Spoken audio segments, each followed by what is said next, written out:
Hello everyone, welcome back to my YouTube channel study Mauka. देखिए, इससे पिछले वीडियो में हमने पढ़ा था वायुमंडल का संगठन तथा वायुमंडल की संरचना के बारे में। उसमें हमने अध्ययन किया था वायुमंडल जो है वो तापमान और घनत्व के आधार पर अलग अलग परतों में विभाजित किया गया है। हमने प्रत्येक परत की विभिन्न विशेषताओं को देखा था। वायुमंडल में पाई जाने वाली विभिन्न गैसों का जो अनुपात है उसको देखा तथा जलवाष्प और धूलकण इन सभी के बारे में पढ़ा। आज का जो हमारा टॉपिक रहने वाला है वो है सूर्यातप या इंसोलेशन। इंसोलेशन समझने से पहले आपको समझना होगा सौर विकिरण के बारे में, यानी सौरिक विकिरण। विकिरण जो है वो एक प्रकार की ऊर्जा होती है जो कि किसी गर्म वस्तु से निकलती है। विकिरण का देखिए एक सीन है कि जो वस्तु जितनी ज़्यादा गर्म होगी उसकी जो वेवलेंथ होगी यानी तरंग दैर्ध्य होगी वो उतनी ही लघु होगी, शॉर्ट होगी।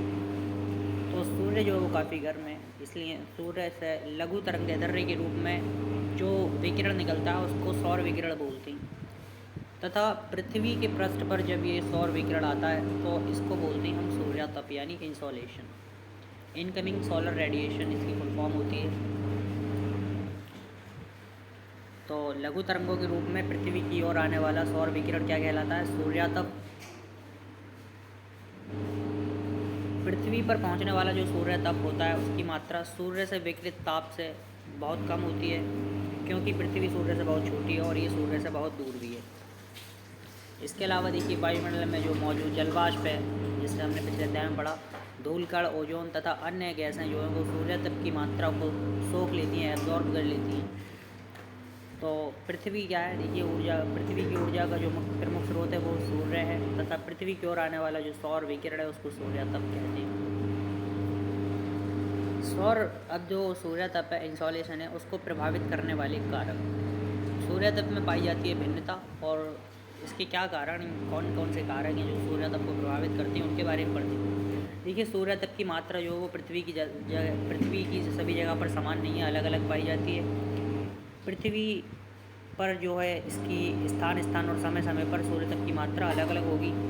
वो कैसे है? क्योंकि उष्णकटिबंध में मिलने वाला जो वार्षिक सूर्यातप होता है वो अधिक होता है और ध्रुवों की तरफ ये धीरे धीरे कम हो जाता है। ऐसा क्यों, अभी हम आगे देखेंगे। ग्रीष्म ऋतु में सूर्यातप अधिक प्राप्त होता है और शीत ऋतु में कम। धरातल पर प्राप्त सूर्यातप की मात्रा को प्रभावित करने वाले कारक जो हैं वो 3 हैं। सबसे पहला आपका सूर्य किरणों का आपतन कोण, दिन की अवधि, वायुमंडल की पारदर्शिता। अब सूर्य की किरणों का आपतन कोण क्या होता है? तो देखिए, पृथ्वी जैसा कि आप जानते हैं गोलाकार है, तो सूर्य की किरणें जो हैं वो पृथ्वी के तल के साथ जो कोण बनाती हैं उसको आपतन कोण कहते हैं। और जो आपतन कोण है वो सूर्य तप को 2 प्रकार से प्रभावित करता है। पहला कैसे? जब सूर्य स्थिति ठीक सिर के ऊपर होती है तो उस समय सूर्य की किरणें लंबवत पड़ती हैं। आपतन कोण बड़ा होने के कारण सूर्य की किरणें छोटे क्षेत्र पर जो है फोकस हो जाती हैं और वहाँ पर अत्यधिक ऊष्मा प्राप्त होती है।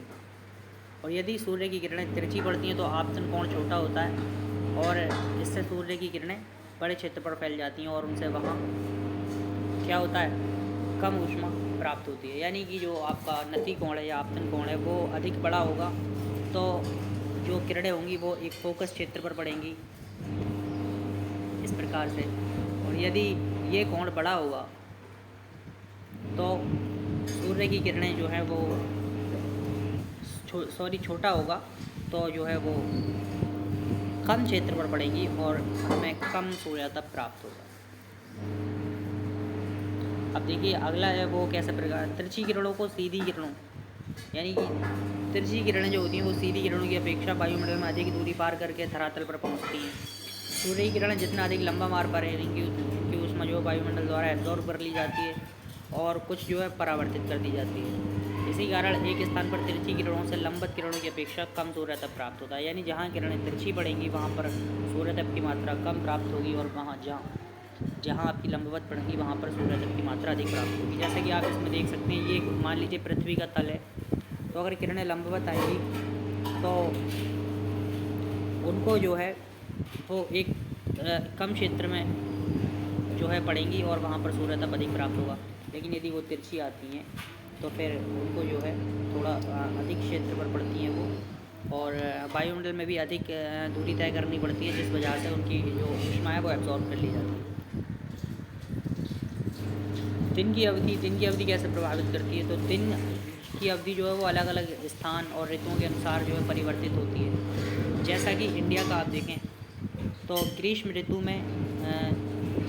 में यानी कि लगभग आपका जो जून जुलाई के जो महीने होते हैं उसमें दिन की अवधि जो होती है बड़ी होती है और वहाँ पर अत्यधिक सूर्य तप प्राप्त होता है।